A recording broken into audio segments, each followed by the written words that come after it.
You're listening to the Josh Parnell Leadership Podcast.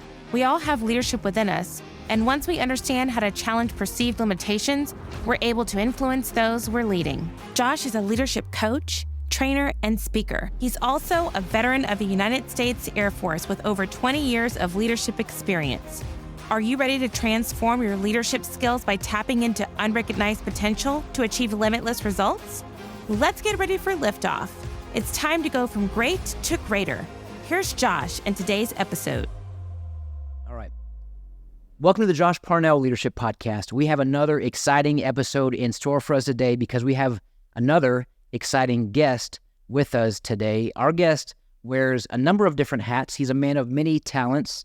Our guest is a father, a worship leader, an author, a speaker, and a fellow leadership coach.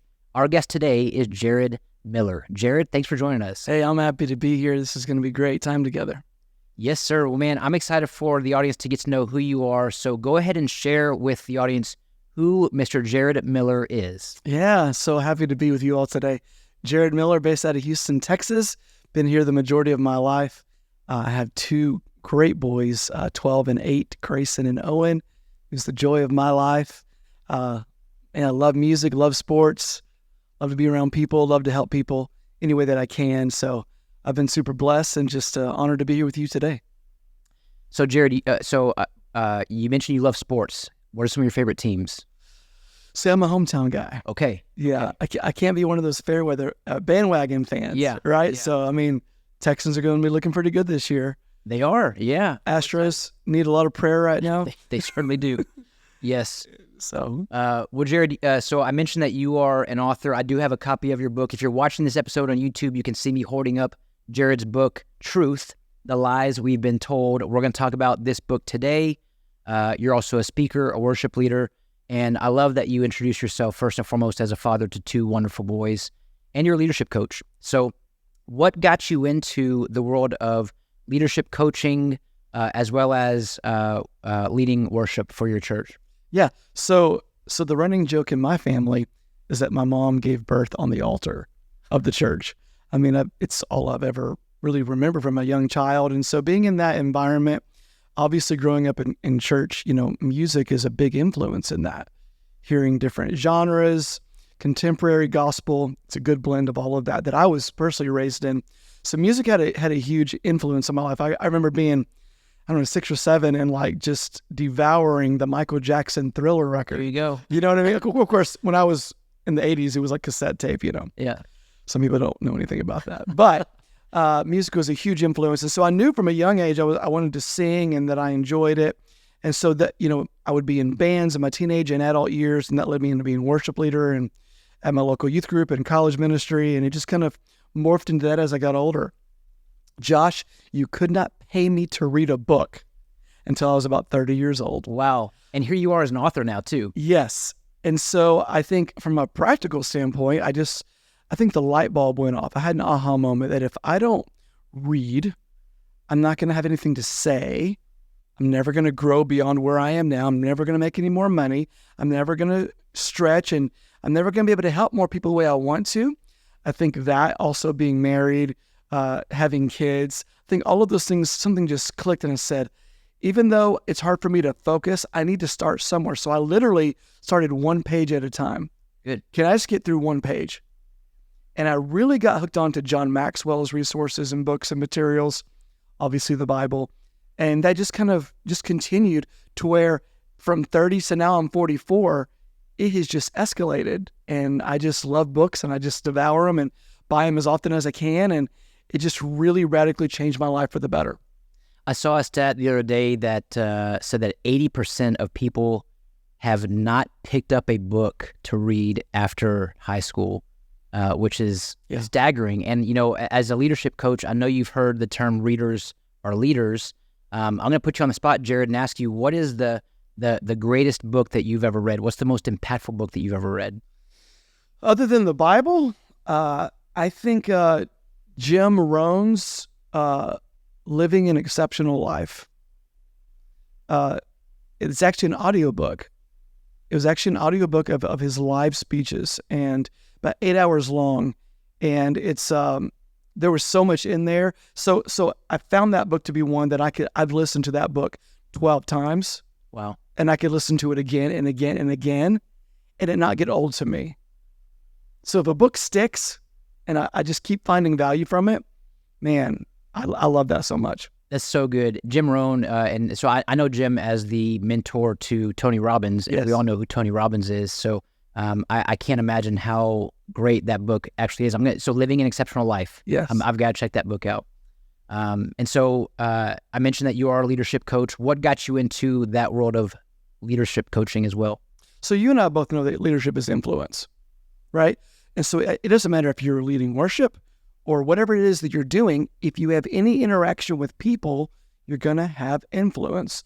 So, in 1945, Time magazine said that Hitler was the man of the year because he had the greatest level of influence. So it's not just do you have influence, it's what are you using that influence for? So for me, I wanted to influence people in our worship ministry, in just my circle of friends, in a positive way. So how can I use influence to get us all to make a big impact in where we are? And that's really what brought me to that place. How can I grow in that influence to help other people? So good. So you mentioned what leadership is to you. I mean, I know that's John Maxwell's definition too. Leadership is influence, nothing more, nothing less. Yes. I asked you prior to this though, what does leadership mean to you? And I love your answer. If you could expand on what you shared with me prior to this live interview. Absolutely. No, it's a privilege. It's an absolute honor and privilege to be in a place to where you can love people, serve people. And what I had told you is it's the privilege to inspire and empower. Yeah, so good. People in your circle of influence. I might not be able to reach the whole world, but can I reach one? Can I reach five? Can I start with where I am to see more, be more, and do more? And I put it in that order because the leaders see more than others see, and they see before others see. Vision is a catalyst for an impactful leader. Once you see a vision, then it's not just what am I doing, it's who am I becoming? You got to be before you do. A lot of people find their identity in what they do and not who they are, and they have that backwards.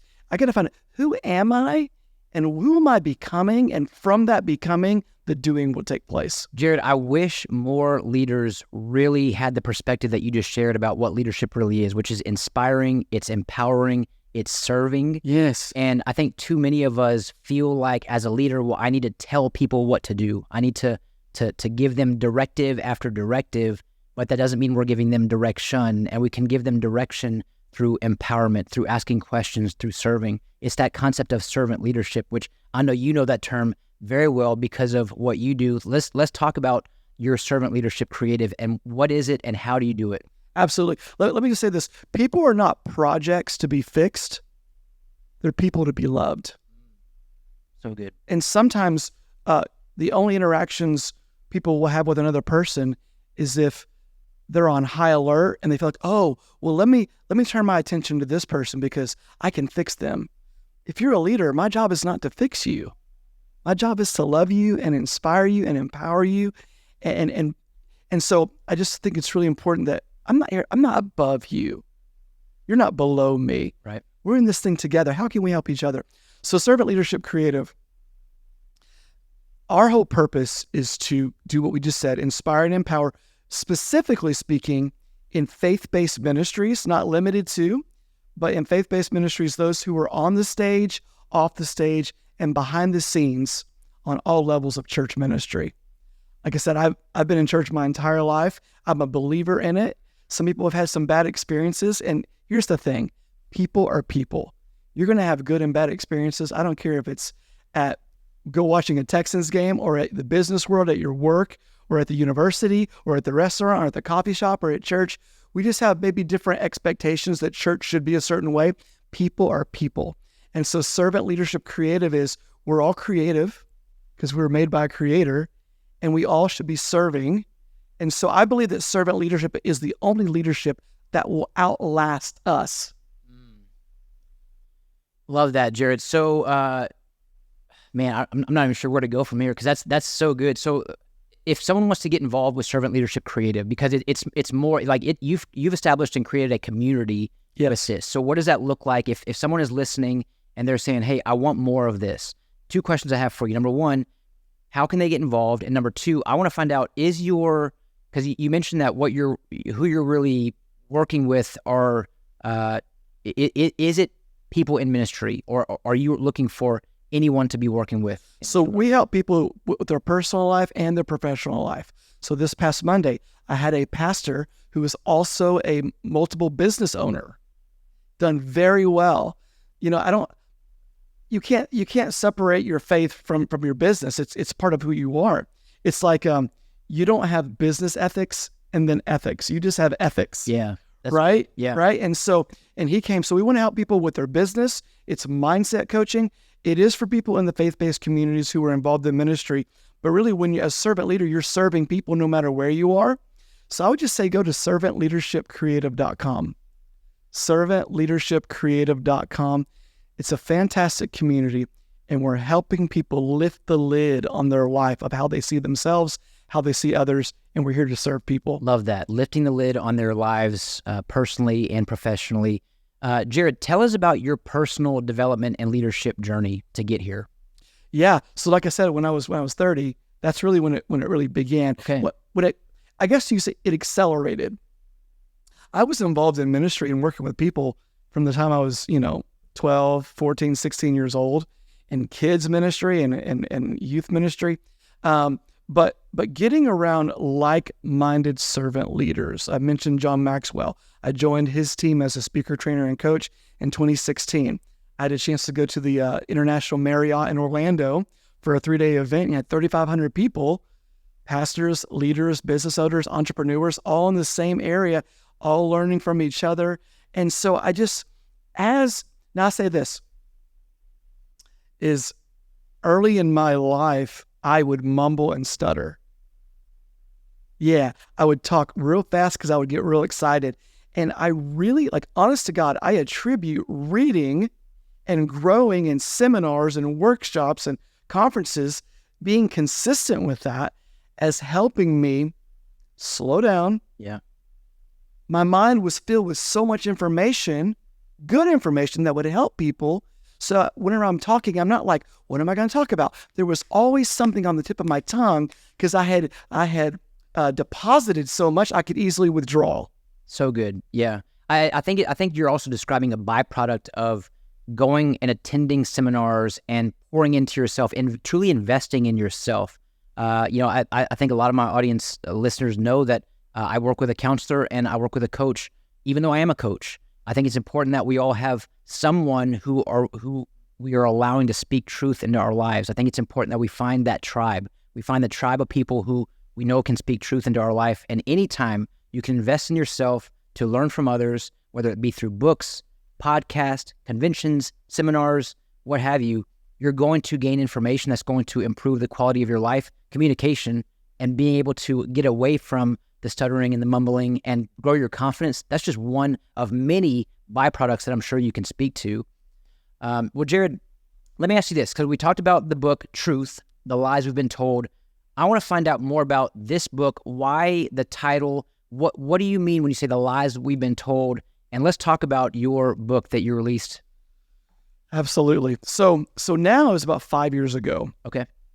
Josh, have you ever had a thought, you had call it a download, just an inspirational thought where you said, man, there's something to that? And I experienced that about 5 years ago, and here was the thought. The voice that you trust determines the direction of your life. Yeah. When I say voice, I mean influence. The voice of influence that you trust, that's huge, because I think we can all agree, those who are watching and you and I, that our society, we have a very government, even with some pastors, even with our own families, even with people in our business world, we have a big trust deficit. Trust is low. And trust is the foundation of every relationship. Yes. So the people say that again, because that is so important. Say that again about trust. Trust is the foundation of every relationship. 100%. The people who you trust the most, watch it, don't miss this, influence us the most. And it's that influence that shapes our reality of truth. So good. So even when I'm working in my own work with clients and through training, through coaching, I talk about how trust, to your point, is the foundation of any relationship. The two things that we want to do is create two things and want to provide two things. We're creating safety and trust so that we can provide clarity and direction. But what you just did for me is you bridge the gap between those two things because it's influence in between. We're creating safety and trust, and the gap to get there is influence. We gain safety and trust. We have influence now to provide the clarity and direction. So I appreciate you for sharing that with us. So what else? So keep on going about your book. I didn't mean to cut in, but no, the lies we've been told. This is great. So, all of us have heard the buzzwords, your truth. So, I'm going to make a controversial statement, but I believe there will be a lot of clarity with it. And here it is. Beliefs do not create facts. So I agree with that. And keep going. Beliefs do not create facts. Yeah.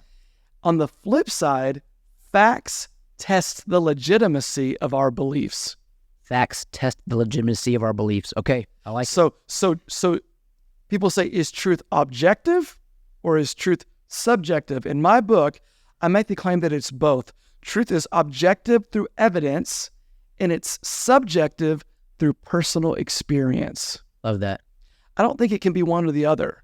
I think it can't just be head knowledge, science, this or that. It can't just be, well, I just feel like this is who I am today, and this is my subjective experience of truth. I think it has to be both. I think the heart and the head have to be aligned with truth. And let me say this to our listeners today. Truth is not a what, truth is a who. Elaborate on that. So truth will always be influenced by a relationship. So the question is, whatever you say your truth is will be determined by your strongest influence relationally. Yeah, I like that. So someone could say, this is the truth, but they're going to interpret this being the truth because their strongest influential people in their life said that this is it. This could be it. Let me give you another example. I don't want to climb to the top of the building. Let's say I'm trying to climb the building of life, so to speak. I don't want to get to the top only to find out I'm on top of the wrong building. Yeah. So think about this. Sports. How many times have we seen, let's say an NFL game, where the referee makes a call? We take that call as being true until they have instant replay. Yes. Video evidence. And they look at it again. Now, if they get the call right or wrong, could be a determining factor maybe on the outcome of the game. I remember there was a NFC championship game with the Rams and the Saints a few years back, and the Saints were going to score a touchdown, and they recalled it. They called it back and said it wasn't a touchdown, and it cost them the game. So my argument or my encouragement is, how much more is it important for us to get the right call in the game of life? So the people who we trust the most influence us the most, and that shapes our reality of truth. My question is, who are we allowing to influence us to what truth is? And I'll say this, truth ultimately comes down to this. Here we go, Josh. Truth ultimately comes down to this. Who has final authority in your life and in my life? Who has final authority? I've narrowed it down to two things. Is it God or is it you? Who do you answer to? Do you answer to yourself? And there's a lot of people who I've spoke to who said, I am my own moral compass. That's dangerous. It's dangerous. They put themselves in the place of God. Yeah. And so I just think it's so important that we don't just say that, well, I just know what truth is because it's in my head, or I just know what truth is because I feel like this is who I am today. No. You have to have both. You have to have objective evidence and subjective personal experience, because a person with an experience is never at the mercy of a person with an argument. Love that. Man, I really appreciate the breakdown of this. We know that one of the greatest mistakes any of us can make is assuming all of our thoughts are true, and those thoughts are often stemming from beliefs, yes, which to your point, are often limiting. Right? We have limiting beliefs. We have these limiting beliefs, and therefore we think that what we are believing is actually factual, when in reality it's not. But we're always going to find evidence in the things that we believe. And so here's why: if we believe something, we're going to look for evidence that supports that to further make it our truth, which is completely inaccurate. It's not truly an accurate depiction of what is real, because we can find evidence in something. So if I believe that I'm not able to achieve something, or I'm not confident enough in this, or I'm not smart enough to do this, I will find evidence that backs that up. You know, hey, my grades terrible. Therefore I'm not smart. So I just found evidence that supports a limiting belief. I'm not capable of doing X, Y, or Z. I'm going to find evidence that backs that up. Therefore and to me, I'm saying, okay, that's my truth. I move on. But how are we challenging our limiting beliefs? What are some practices that our audience can take to help them really uncover the fact that the beliefs that we have may not be true, and the facts are going to determine otherwise? Sure. Well, we learn by two primary ways. We learn through what I call a traumatic experience, or we learn through consistent repetition. Okay? So for example, we've all heard this. If I say, son, don't touch the hot stove, don't touch the hot stove, he's listening to me, but he's not going to get it until he touches it. Mm-hmm. He had a traumatic experience, and boom, all of a sudden, okay, Dad was right. If I don't want to experience pain, I won't touch it. Or through consistent repetition. And how many times has someone heard when they were younger, you're dumb, you'll never amount to anything, you're stupid, you're not smart, and they heard that their whole life? Yeah. And as they fight to escape from those limiting beliefs, from that toxic verbiage that was handed down to them, there's still something about that childhood, their memories, that keep them locked in. And so I believe that the place that hurts you, you can't heal in that same place. You got to get out of that place. You got to find a place of healing and restoration. And you have to change the story of your life. You have to change the narrative. Say, this is what happened to me, but this is something I want everyone to understand. Just because you made a mistake doesn't mean that you are a mistake. Say that again. Just because you made a mistake doesn't mean that you are a mistake. Thank you, Jared. You were literally describing, it's the equivalent of, if you fail at something, does that make you a failure? If you lose at something, does that make you a loser? Not at all. And I think too many times we allow these actions to become our identity. And that is a huge challenge for us to break free from. And this is why, to your point, you might be growing up with someone who is speaking a particular, I don't want to call it a truth, but they're speaking into your life by saying, you're dumb, you're not going to amount to this, you're this, you're that. And we're choosing to believe all of these things. And by the time we grow up and get older, we're kind of pigeonholed in this perceived box that we don't know how to break free from. We don't know how to break through of. And that can be so damaging. So it goes to show how important it is to speak truth, to speak love, speak with love, and serve and empower at a young age too. Well, Jared, man, you're obviously a very exciting, passionate guy about what you do and how you do it. I want to find out, what is your greatest passion in life? Man, so nothing gets me more excited than when I get to pour into someone. Okay, now you hear me out. I really love to encourage people.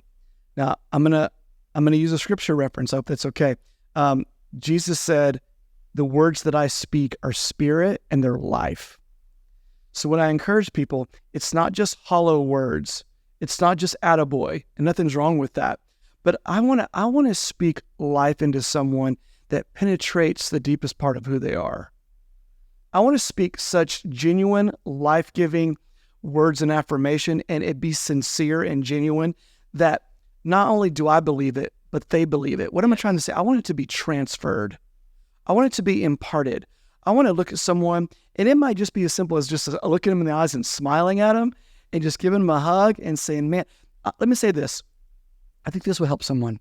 2017, I was speaking on a Wednesday night, and I'm telling you, there was multicultural crowd, multi-generational crowd. The whole spectrum was there. About 200 people was in the audience, and I said,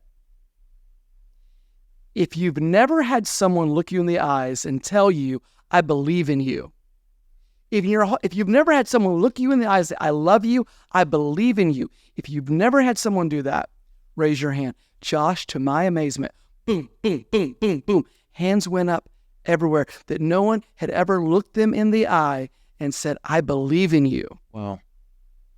I was shocked, almost to tears. I was really stunned. And I'm saying, oh, well, that person doesn't mean anything. He's just giving us fluff. And he's supposed to say that. He's a leadership coach, or he's a pastor, or he's this, or he's that. He's supposed to say those things. People can tell if you're being genuine, yes, or if you're just saying something just to say, just to manipulate or get on their good side. That is palatable. It's felt. They can tell. Nothing is more disrespectful to a person than to try to encourage them and you're lying to them.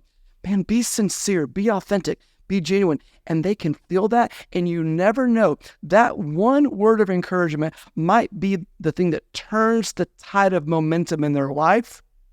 You never know what they're going through, their mental battle. Everyone's going through a battle that you might not even be aware of. So let's be kind, loving. You can speak the truth in love. Yes. Yeah. Yeah. So good, man. And I love that you shared that. I mean, the 4 words that everyone at some point in their life, multiple times, hopefully could hear is, I believe in you. Yeah. All it takes is one person. Like you said, all it takes is one person to change that trajectory of that person's life. So incredible, Jared. Man, I really appreciate you sharing all of this. If I were to ask you, Jared, let's see. I have some more questions I have written down that I'm looking at right now. Advice. I'm going to put you on the spot.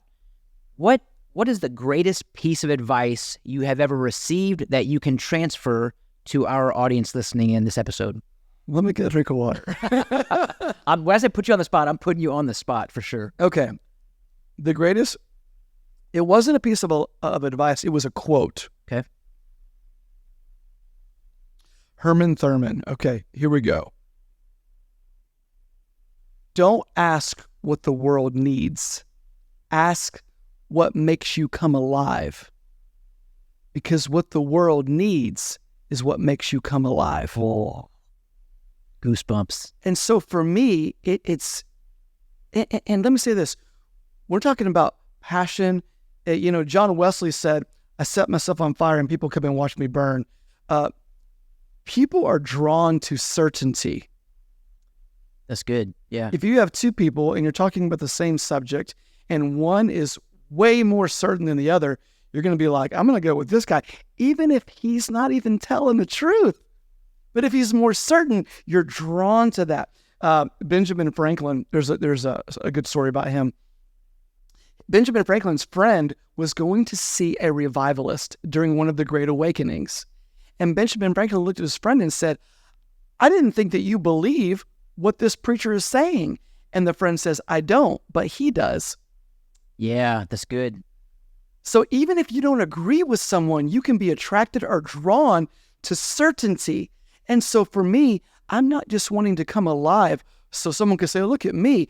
I want that to be transferred to somebody. I want my passion and my fire to light and ignite someone's fire within their own selves. I want that to be transferable. So nothing makes me come more alive than when I can see that I'm actually able to help another human being, whether it be break old mindsets, break limiting beliefs, just believe in themselves, see them have a breakthrough. That lights me up because I know what it's done for my life. And I think that when you love people, you want to help them have those same breakthroughs that you've had. And I think for every one of our listeners who is either listening to this episode or watching on YouTube can hear and see you truly believe in what you do and how you do it. And I really appreciate you for joining us today on the podcast. Man, you've been a wealth of knowledge and inspiration and encouragement, and which is exactly the way that you live your life and come alive every day. So thank you, Jared, for being here. Jared, you mentioned servantleadershipcreative.com. Yes. So I'll say that again, servantleadershipcreative.com. How else can our audience get in touch with you? Where can they find you? Yes, so I'm on Facebook, Jared Miller. Also on Instagram, at Jared Miller Official. And so you can also email me at jaredmillerofficial@gmail.com. And so I'd love to connect. If you allow me, let me say just one more thing about Servant Leadership Creative. And you mentioned this earlier, but it triggered my thoughts. Every single person alive needs two things. They need someone who's pouring into them, and they need to be pouring into someone. Yes, so good. You mentioned that you have a coach. I have a coach. So not only are you coaching other people, but you have a coach. Every single person alive today needs, it's not just important, Josh, it's essential. They need someone who's pouring into them, and they need to be pouring into someone else. So my question is very simple. Who is pouring into you, and who are you pouring into? That is a fulfilling and rewarding life. Love it, man. Well, I know, Jared, that you poured into a lot of our listeners today. So you poured into me personally, you poured into our listeners. So, man, thank you so much for being here. And for those of you who are listening, you are pouring into yourself just by listening to this episode. We know this is a leadership podcast. You are listening because you likely want to grow and develop and raise your own leadership lid. Yeah. So thank you for joining us. And I'll say this on behalf of Jared, because both and I know, we do believe this. We do believe in you. If you're listening, we believe in you. Thank you for being here. Thank you for joining us. Make sure you tune in to next week's episode as well. But Jared, man, thanks for being here. Hopefully this is not your last time on the Josh Parnell Leadership Podcast. Thank you so much. I'd love to be back. And thank you all for listening to the podcast today. Have a great day, everyone. Don't forget to smile today. Tell your loved ones how much they mean to you. I'm Josh Parnell, reminding you to keep leading well.